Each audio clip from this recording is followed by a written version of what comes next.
فرشتے کے یہ ذریعے ہوا ہے ساڑھے وقفے 22 وقفے سال سے، یہ 22 سال وقفے کے وقفے عرصے میں یہ وقفے وقفے سے ہوا ہے، تنزیل. یہ تنزیل ہوا ہے، وقفے وقفے سے ہوا ہے، اور یہ اس ساڑھے کی 22 ابتدا سال کی مدت میں ہوا. بواسطہ جبریل. اس کی ابتدا رمضان میں ہوئی ہے، ليلۃ القدر میں. اس کی ابتدا کب ہوئی ہے؟ رمضان ليلۃ القدر میں. یہ قرآن کا تیسرا نزول ہے محمد صلی اللہ علیہ وسلم کے قلب اطہر پر. اس کے کیا دلائل ہیں؟ وَإِنَّهُ لَتَنزِيلُ رَبِّ الْعَالَمِينَ نَزَلَ بِهِ الرُّوحُ الْأَمِينُ عَلَى قَلْبِكَ. یہ جو نبی صلی اللہ علیہ وسلم کے قلب پر قرآن کا نزول ہے نا، یہ انزال کے تنزیل ہے، تنزیل ہے. وَإِنَّهُ لَتَنزِيلُ رَبِّ الْعَالَمِينَ. کیا پتہ لگا؟ یہ وقفے وقفے سے ہے، اور صحابہ کرام نے وہ ایک ایک چیز بیان کی، کون سی صورت کہاں، کون سی صورت کہاں کب، کون سی آیت کہاں کب. اسی طرح قرآن کی آیت وَقُرْآنًا فَرَقْنَاهُ لِتَقْرَأَهُ عَلَى النَّاسِ عَلَى مُكْثٍ وَنَزَّلْنَاهُ تَنزِيلًا، سورہ الاسراء آیت نمبر 106. یہ آیت بار بار آ رہی ہے، تو اس آیت سے بھی پتہ لگا قرآن کا وقفے وقفے سے نزول ہوا ہے. کہاں؟ نبی صلی اللہ علیہ وسلم کے قلب اطہر پر. جی راشد صاحب. السلام علیکم ورحمۃ اللہ. وعلیکم تو السلام ورحمۃ اللہ. اس کی وحی کا آغاز میں ابھی ليلۃ بتاتا القدر ہوں، میں ہوا، اس کی دلیل کے. ابھی بتاتا ہوں، ابھی اسی پر آ رہے ہیں. اس کے دلائل کہ نبی صلی اللہ علیہ وسلم کے قلب، یعنی ایک تو ہے نا، ہمیں صحابہ بیان کرتے ہیں جی فلاں صورت فلاں آیت فلاں جگہ فلاں علاقے میں، ایک تو وہ واقعاتی، ایک تو صحابہ بیان کرتے ہیں. قرآن سے کیا دلائل ہیں اس کے؟ قرآن میں اس کے بہت سے دلائل ہیں. قرآن وقفے وقفے سے اترا ہے. اسی ایک دلیل آپ کو یہ دی ہے وَإِنَّهُ لَتَنزِيلُ رَبِّ الْعَالَمِينَ. دوسری دلیل آپ کو وَقُرْآنًا فَرَقْنَاهُ لِتَقْرَأَهُ عَلَى النَّاسِ عَلَى مُكْثٍ. تیسری دلیل سورہ فرقان کی آیت نمبر 32. ابھی جو آیت ہم نے اوپر پڑھی تھی، تو یہ سورہ فرقان کی آیت نمبر 32 ہے. وَقَالُوا لَوْلَا نُزِّلَ عَلَيْهِ الْقُرْآنُ جُمْلَةً وَاحِدَةً. کفار نے باقاعدہ اعتراض کیا کہ کہ قرآن نبی صلی اللہ علیہ وسلم پر اکٹھا کیوں نہیں اترا. اب یہ کفار کا اعتراض ہے کہ قرآن اکٹھا کیوں نہیں اترا. کیا مطلب؟ مطلب پچھلی کتابیں تو اکٹھی اتری تھی، تو رات اکٹھی اتری، آہستہ آہستہ اتری. اکٹھی تختیاں دی گئی تھی ان کو. اکٹھی اتری. قرآن کہتا ہے وَكَتَبْنَا لَهُ فِي الْأَلْوَاحِ مِنْ كُلِّ شَيْءٍ مَوْعِظَةً وَتَفْصِيلًا لِكُلِّ شَيْءٍ. پچھلی کتابیں اکٹھی اتری، اس کی دلیل کیا ہے؟ یہ قرآن کی آیت. وَقَالُوا لَوْلَا نُزِّلَ عَلَيْهِ الْقُرْآنُ جُمْلَةً وَاحِدَةً. انہوں نے کہا پچھلی کتابیں تو اکٹھی اتری تھی، تو قرآن اکٹھا کیوں نہیں اترا؟ کہاں؟ نبی صلی اللہ علیہ وسلم کے قلب اطہر پر. آسمان دنیا کی بات نہیں ہے، نبی صلی اللہ علیہ وسلم کے قلب اطہر پر. آپ جو فرماتے تھے مجھ پر جو قرآن اتر رہا ہے، تو وہ تو آپ کو پتہ ہے 22-23 سال کے عرصے میں اترا ہے. تو کفار کا اعتراض ہے، سورہ فرقان میں اللہ نے نقل کیا ہے. کفار کہتے ہیں کہ یہ قرآن اکٹھا کیوں نہیں نازل ہوا؟ تو اس کا جواب اللہ دیتے ہیں کذالک، اسی طرح ہی ہے. کیا مطلب کذالک؟ اسی طرح ہی ہے، یعنی ہاں قرآن اکٹھا نہیں اترا، وقفے وقفے سے اترا ہے. کیوں؟ اس کے پھر آگے وجوہات حکمتیں ہیں، تاکہ آپ کے دل کو مضبوط کیا جائے. اور ہم نے اس کو وقفے وقفے سے پڑھا ہے. اور پھر اس سے اگلی آیت ولا یاتونک بمثل جو ہم نے پیچھے پڑھی تھی، کہ تاکہ لوگ سوال کریں اور اس سوال کا جواب وقفے وقفے سے اترتا رہے. کوئی مسئلہ ہو، اس کا جواب وقفے وقفے سے اترتا رہے. تو یہ موٹے موٹے 3 دلائل بیان کیے، اور بھی دلائل ہیں. قرآن آہستہ آہستہ اترا ہے. اب سوال یہ ہے کہ یہ جو قرآن کا نزول ہے، تیسرا نزول ہے نبی صلی اللہ علیہ وسلم کے قلب اطہر پر، یہ کتابی صورت میں نہیں ہوا کہ یہ کتابی صورت میں ہوا ہے؟ نہیں استاد نہیں سر، محترم، کتابی صورت نہیں ہوا. کتابی پھر صورت میں قلب نہیں ہوا اطہر تو پر تو پھر نہ ہوتا نا. پھر قلب اطہر پر نہ ہوتا. اگر یہ کتابی صورت میں نہیں ہوا تو اس کو پھر قرآن کو کتاب کیوں کہتے ہیں؟ ذالک الکتاب لا ریب فیہ تلک آیات الکتاب الحکیم. اس کا میں جواب دے چکا ہوں، لیکن آپ کو پکا کرانے کے لیے، پھر قرآن کو کتاب کیوں کہتے ہیں؟ سر اب بھی کتبہ کے ایک معنی آپ نے لکھنے کے علاوہ احکام کے بھی بتائے تھے، اللہ کا حکم اور ہاں فرض، یہ بھی بتایا تھا آپ نے کتاب کے کتبہ کے معنی. تو اس زمرے میں تو یہ کتاب ہی ہے کہ اللہ کے احکام ہے یہ. اللہ کا قانون، اللہ کے اوامر و نواہی. جی. حسبنا کتاب اللہ، اور ہمارے درمیان اللہ کی کتاب سے فیصلہ کریں. اس میں آپ نے وہ قرآن بھی حدیث بھی بتائی تھی استاد، ایک جی حدیث کا حوالہ دیا تھا جس میں کوئی فیصلہ کرنا تھا، تو اس صحابی نے آپ صلی اللہ علیہ وسلم سے کہا تھا کہ آپ اللہ کی کتاب کے مطابق فیصلہ کریں. تو اس وقت تو پوری قرآن نازل بھی نہیں ہوا تھا، اس کا مطلب ہے اللہ کے قانون کے مطابق. تو جب قرآن کو کتاب کہتے ہیں تو کتاب سے پھر کیا مطلب ہوا؟ چاہے وہ نبی صلی اللہ علیہ وسلم کے قلب اطہر پر اترا ہے، لیکن وہ اللہ کے اوامر و نواہی ہیں، اللہ کا فیصلہ ہے، اللہ کا حکم ہے، اللہ کی طرف سے ہم پر فرض ہے. اس معنی میں ایک تو یہ معنی ہو گیا. دوسرا قرآن کو کتاب کیوں کہتے ہیں, دوسری توجہ کیا ہو سکتی ہے, وہ بھی میں نے بیان کی ہوئی ہے.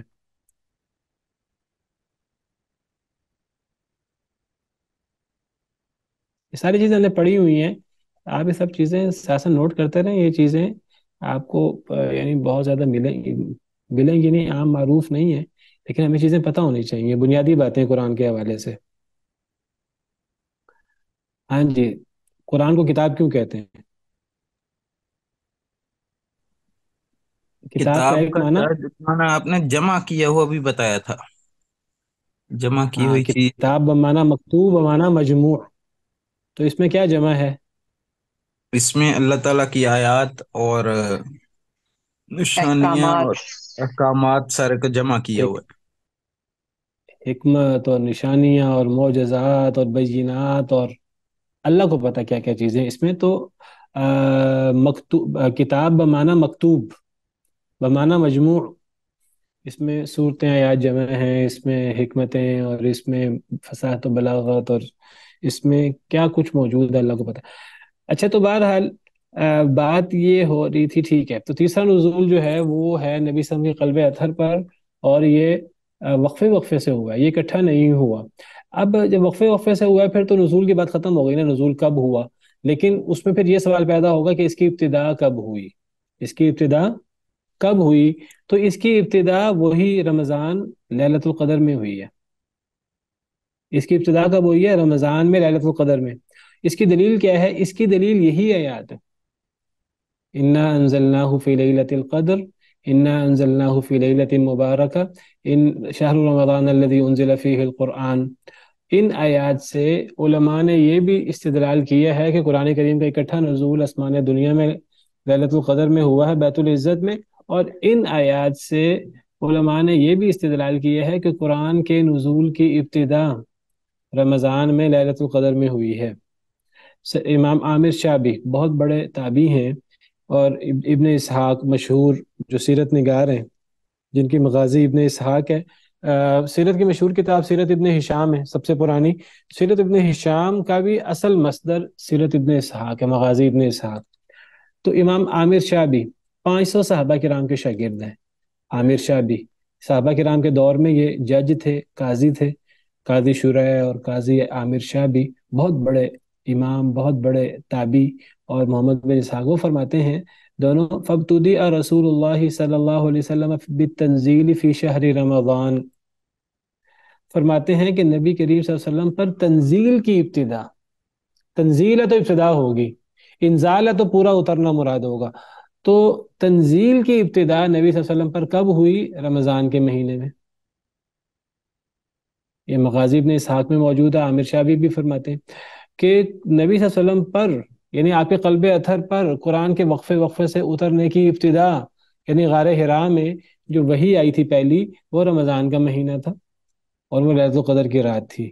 اس کی دلیل کیا ہے؟ اس کی دلیل یہ شہر رمضان الذی انزل فیہ القرآن, اور اس کی دلیل اللہ تعالیٰ کا یہ فرمان انا انزلناہ فی لیلۃ القدر, اور اللہ کا یہ فرمان انا انزلناہ فی لیلۃ مبارکہ.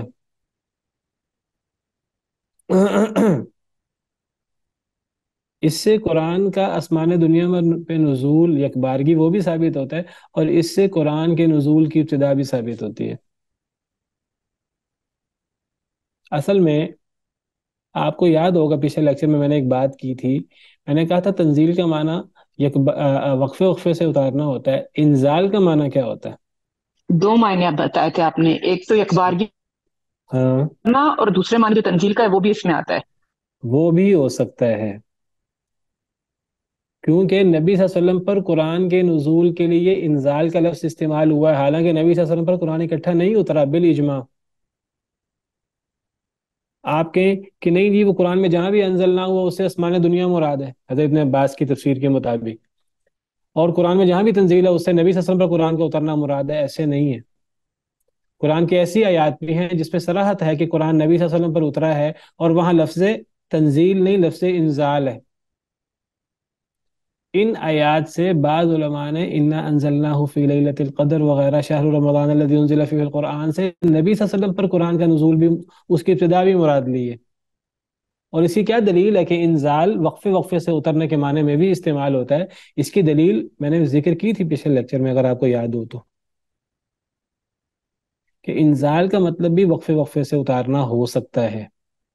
کیا دلیل ہے اس بات کی؟ کسی کو یاد ہو تو؟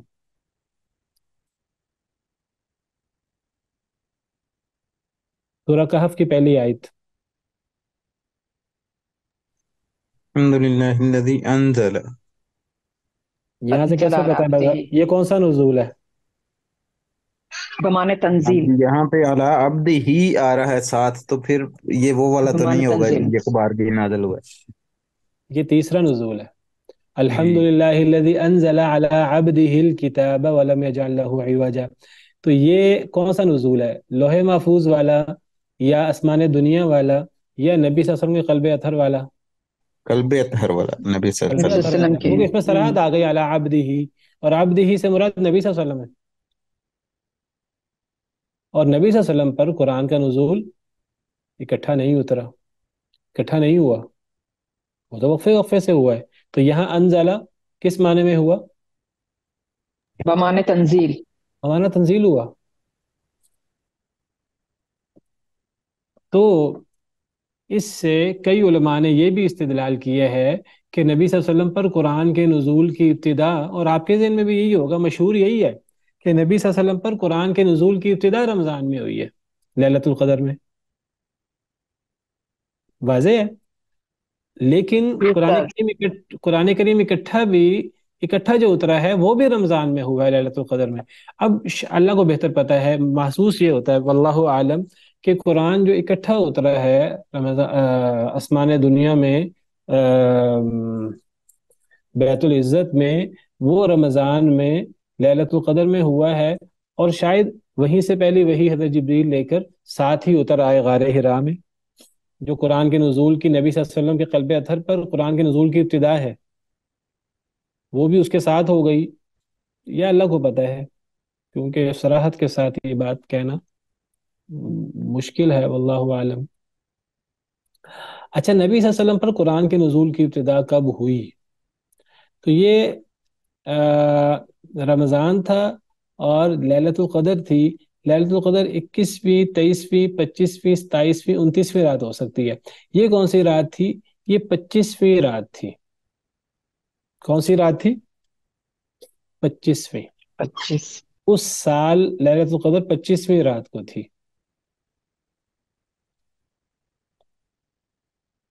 اس کی کیا دلیل ہے؟ اس کی دلیل حضرت واصلہ بن اسقع راوی ہیں، وہ فرماتے ہیں، مسند احمد کی روایت ہے، وہ فرماتے ہیں انزلت صحف ابراہیم فی اول لیلۃ من رمضان، حضرت ابراہیم کے صحیفے رمضان کی پہلی رات میں نازل ہوئے۔ وانزلت التوراۃ لست مضین من رمضان، تو رات نازل ہوئی جب رمضان کی 6 راتیں گزر چکی تھی، یعنی کس تاریخ کو؟ 7 میں رمضان، 7 27، رمضان، 7 رمضان، 7 جی۔ 6 راتیں گزر چکی تھی۔ وَأُنزِلَ الْإِنْجِيلُ لِثَلَاثَ عَشْرَةَ خَلَتْ مِنْ رمضان، انجیل نازل ہوئی جب 13 راتیں 13 گزر چکی راتیں گزر چکی تھیں، تھی۔ گویا کہ انجیل کب نازل ہوئی؟ 14 14 کو، رمضان۔ 14ویں رات کو۔ وَأُنزِلَ الْفُرْقَانُ لِأَرْبَعٍ وَعِشْرِينَ خَلَتْ مِنْ رمضان، اور فرقان نازل ہوا 24 راتیں گزر چکی تھیں، 24 راتیں گزر چکی تھی۔ کون سی رات ہوئی؟ 25۔ 25ویں، ابو عبداللہ حلیمی المتوفہ 403 ہجری، وہ فرماتے ہیں اس حدیث مبارکہ کی تشریح کرتے ہوئے، یرید بہ لیلۃ 25، سنن بہقی میں ابو عبداللہ حلیمی کا یہ قول منقول ہے، وہ فرماتے ہیں اس سے مراد 25ویں رات ہے۔ گویا کہ اس سال لیلۃ القدر کس رات کو تھی؟ 25ویں رمضان کو تھی، نہ 21ویں کو، نہ 27ویں کو، نہ 27ویں کو، نہ 29ویں کو، اس سال 25 رمضان کو لیلۃ القدر تھی۔ یہ کون سا سال تھا؟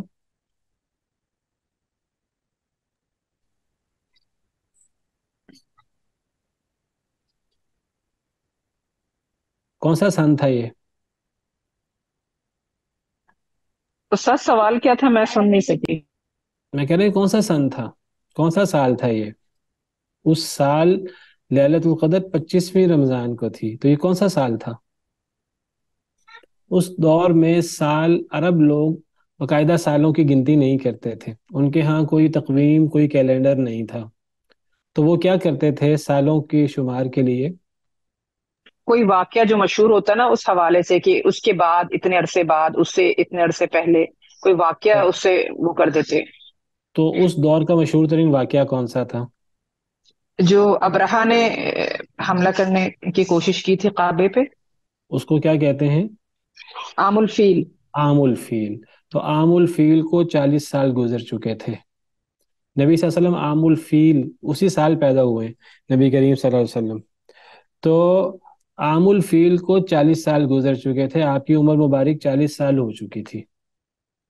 تو اس 41ویں سال میں جو رمضان آیا نبی صلی اللہ علیہ وسلم کی مبارک زندگی میں، تو اس رمضان کی کس رات کو قرآن نازل ہونا شروع ہوا؟ 25ویں رات کو. اور وہ کیا تھی؟ وہ لیلۃ القدر تھی. واضح ہے؟ جی استاد. جی. سال کون سا ہوا؟ عام الفیل کو 40 سال ہو چکے ہیں. مہینہ کون سا ہوا؟ رمضان. رمضان. رمضان کا. دن کو نازل ہوا، رات کو نازل ہوا، قرآن شروع ہوا رات کو. رات رات کو. کو. اور یہ دن کون سا تھا یا رات کون سی تھی؟ ليلة القدر 25ویں رات. 25ویں. 25ویں رات تھی. ہفتے کے دنوں میں سے یہ کون سا دن بنتا تھا؟ جمعے کا دن. پیر. اتوار اور پیر کی درمیانی شب. اتوار اور پیر کی درمیانی رات تھی یہ. تو یہ اتوار اور پیر کی درمیانی رات تھی. اس کی دلیل، یہ رات تھی، یہ دن نہیں تھا، یہ رات تھی. اس کی دلیل سیدنا ابو قتادہ انصاری کی حدیث مسلم کی. نبی صلی اللہ علیہ وسلم سے سوال ہوا کہ آپ پیر کے دن روزہ رکھتے ہیں، کیوں؟ آپ نے فرمایا فیہ ولدت وفیہ انزل علی القرآن. اسی دن میں پیدا ہوا ہوں اور اسی رات مجھ پر اسی دن قرآن مجھ پہ اترا. وہی اترے. اسی دن مجھ پر وحی اتری ہے.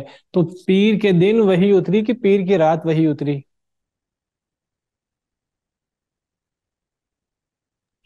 رات کو. روزہ تو آپ دن کا رکھتے تھے، کیونکہ روزہ دن کا ہوتا ہے. قرآن کب اترا؟ وہ رات میں اترا. اس کی دلیل انا انزلناہ فی لیلۃ القدر، انا انزلناہ فی لیلۃ مبارکہ. اب اگر وہ رات ہے تو پھر لیلۃ یوم الاثنین کہنا چاہیے تھا کہ یوم الاثنین میں رات بھی آ جاتی ہے.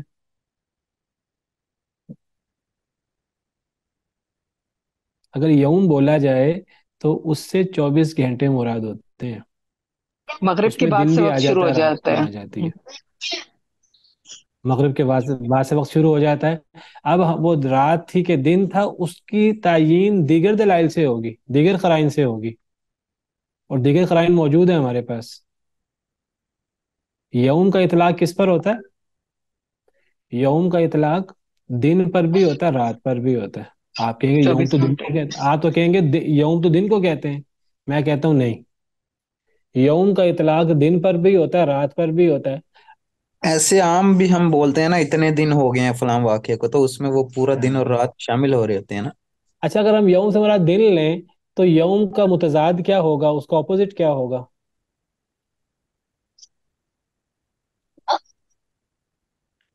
اگر یوم سے لیلا. مراد دن لیں تو لیلا. اور لیلا سے کیا مراد ہوتی ہے؟ رات. رات. لیلا سے مراد رات ہوتی ہے کہ لیلا سے مراد بھی پورا دن ہوتا ہے 24 گھنٹے؟ نہیں نہیں، صرف رات ہوتی ہے. لیلا سے مراد بھی پورا دن ہوتا ہے. ہیں؟ یوم کیسے بولیں تب استاد؟ بھی 24 گھنٹے مراد ہوتے ہیں، اور لیلا بولیں تب بھی 24 گھنٹے مراد ہوتے ہیں. اللہ تعالیٰ نے حضرت موسیٰ سے کتنی راتوں کا وعدہ کیا تھا؟ 40. 40. وہ 40 راتوں کا 40 راتیں تھیں کہ وہ دن بھی تھے؟ اکٹھے دن رات ملا کے. وواعدنا موسى 30 ليلة وأتممناها ب10 فتم ميقات ربه، مکمل کریں، 40 لیلہ. کتنے دن تھے وہ؟ 40 دن. قرآن کہتا ہے 40 راتیں. تو رات کا اطلاق بھی 24 گھنٹوں پر ہوتا ہے. نبی صلی اللہ علیہ وسلم نے فرمایا کہ ایک عورت محرم کے بغیر